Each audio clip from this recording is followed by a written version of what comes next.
আসসালামু আলাইকুম বন্ধুরা, কেমন আছেন?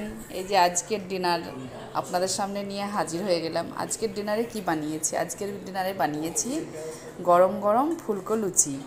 আর লুচি ছোট বড় সবাই খেতে পছন্দ করে, তাই আজকে মেঘার বায়না ছিল যে গরম গরম লুচি আর গরুর মাংস আর পায়েস আজকের ডিনারে খাবে বলে। তো আমি আর কি বাচ্চাদের কথা ফেলতে পারি, তাই মেঘার বায়নাতেও চলে এলাম রান্নাঘরে বানাতে। আর বানিয়ে যে আমি টেবিলে সার্ভ করে দিয়েছি। আর এই যে পায়েস আর এই যে গরুর মাংসর রান্না। আর এখানে ছোটোকে দিয়ে দিয়েছি খেতে, আর ছোটো খেয়ে বলবে। হ্যালো গাইজ, তো দেখুন আমি খাচ্ছি।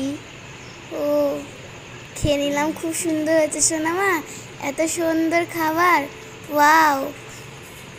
এদিন পায়েস দিয়ে খাচ্ছি, এটাও না দুর্দান্ত হয়েছিল। সাবস্ক্রাইব করে দিবেন, লাইকও করে দিবেন, আর চ্যানেলে কমেন্টও করবেন। আর এইসব খাবার খেতে কার কার ভালো লাগে সেও বলে দেবেন। হ্যাঁ, সোনামা যেটা বললো সেটাই বলবেন। দেখ, আমি তো শোনা গেছি আজকে ডিনার তো দুর্দান্ত হবে। বাই, জমেই গেছে।